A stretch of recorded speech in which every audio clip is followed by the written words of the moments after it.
रहमत اللہ العظیم والصلاۃ علی رسول الکریم اما بعد ناظرین و سامعین جیئں त مسلسل अवां जी ख़िदमत में अक़ाइद अहल सुन्नह वल जमात जे हवाले सां अवां जी ख़िदमत में कई अक़ीदा पेश करे चुका आहियूं ऐं चूंकि रबीउल अवल हले पियो ऐं रबीउल अवल जे अंदरि मुरवज कई बिदात जेके असांजे अखियुनि जे अॻियां थी रहियूं आहिनि जंहिंजे करे असांजो फ़र्ज़ु बणिजे थो त हक़ीक़ी अहल सुन्नत वल जमात जो पैगाम ऐं हक़ीक़ी अक़ाइद अहल सुन्नत वल जमात जंहिंजो सुबूत क़ुरान और सुन्नत में आहे उहे अवां ताईं पहुचायूं।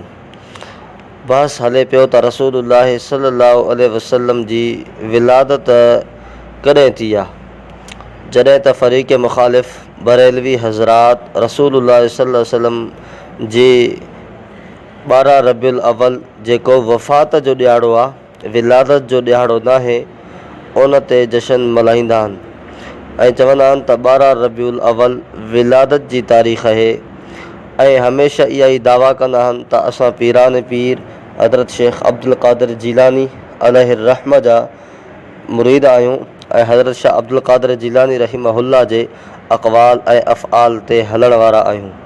पर ॾिसूं था त हज़रत शाह अलक़ादर जैलानी रहमहुल्लाह जे फ़तवा ऐं हज़रत शाह अलक़ादर जैलानी रहमहुल्लाह जे ॾसियल क़ौल ते हलनि बे अथा या नथा हलनि। हज़रत शाह अलक़ादर जैलानी रहमहुल्लाह इन रसूलुल्लाह सल्लल्लाहु अलैहि वसल्लम जे विलादत के बयान कंदे पंहिंजे मोतबर किताब गुनियत तालिबीन जे अंदर फरमाइनि पिया वलिद नबीयुना मुहम्मदुन सल्लल्लाहु अलैहि वसल्लम फ़ीह, रसूलुल्लाह सल्लल्लाहु अलैहि वसल्लम जी विलादत 10 मुहर्रमुल हराम ते थी आहे। ये अरबी किताब आहे पर उर्दू किताब जंहिंजो तर्जुमो ख़ुदि अलामा मोहम्मद सिद्दीक़ हज़ारवी सईदी बरेलवी साहब ऐं उन ते मुक़दमो अब्दुल हकीम शरीफ़ क़ादरी साहब बरेलवी लाहौर वारे जो लिखियलु आहे, त उन जे अंदर भी इहा ई ॻाल्हि तस्लीम थियल आहे और 10वां एज़ाज़ हमारे नबी करीम सल्लल्लाहु अलैहि वसल्लम की विलादत इसी दिन हुई यानी आशूरा 10 मुहर्रम ते थी। तो हज़रत शेख अलक़ादर जैलानी रहमहुल्लाह रसूलुल्लाह सल्लल्लाहु अलैहि वसल्लम जी विलादत बासआदत के 2 मुहर्रम ते बयान करे पियो, पर अफ़सोस फ़रीक़ मुख़ालिफ़ इन हुक्म के नथा मञनि। पर हज़रत अलक़ादर जैलानी जे हुक्म न मञण वारनि जे लाइ दावा उन्हनि जी छा आहे, उन्हनि जी इन जे बारे में उन्हनि जा कौल छा आहिनि। फ़तवा रिज़विया जुल्द नंबर 7 इन ते लिखियल आहे। पेरान पीर रहमहुल्लाह जो हिकिड़ो इरशाद नक़ुल थियल आहे, मेरे इरशाद को ख़िलाफ़ बताना तुम्हारे दीन के लिए ज़हर कातिल और तुम्हारी दुनिया व उक़बा दोनों की बर्बादी है वल इयाज़ु बिल्लाहि ताला। यानी जेको पेरान पीर रहमहुल्लाह जी ॻाल्हि खे नथो मञे, ॿिन्ही जहाननि जे अंदरि उन जे लाइ बर्बादी आहे।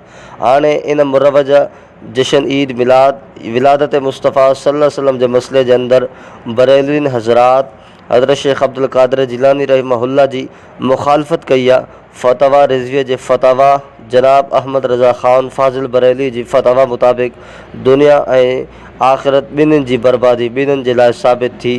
अल्फाज़ उन जा फ़तवा उन जी सिर्फ़ु असां नाक़िल ऐं नक़ुल करण वारा ई आहियूं। बहरहाल हज़रत शेख अलक़ादर जैलानी रहमहुल्लाह जी इहा ॻाल्हि उन जे बारे में चवण त असां उन जी हर ॻाल्हि ऐं हर अमल ऐं हर उन जे फ़तवा ते हलण वारा आहियूं। इन जो कूड़ हुजणु अज़हर मिन शम्स थियो। त पेरान पीर अलक़ादर जैलानी रहमहुल्लाह रसूलुल्लाह सल्लल्लाहु अलैहि वसल्लम जी विलादत बासआदत 10 मुहर्रम ते बयान फरमाई, पर इन जे मुख़ालिफ़ बरेलवियुनि हज़रात 12 रबीउल अवल खे रसूलुल्लाह सल्लल्लाहु अलैहि वसल्लम जी विलादत बासआदत मञियो आहे। तज़ाद ऐं इन जी मुख़ालफ़त साफ़ वाज़े आहे। अक़ुलमंद जे लाइ एतिरो ई काफ़ी आहे। पेरान पीर खे जेकॾहिं मञींदो, ॻाल्हि खे तस्लीम कंदो, पेरान पीर जी मुख़ालफ़त कंदो त ॻाल्हि जी मुख़ालफ़त कंदो। सबक़ वाज़े आहे, सम्झण जो फ़र्क़ु आहे। व आख़िर दावाना अनिल हम्दुलिल्लाहि रब्बिल आलमीन।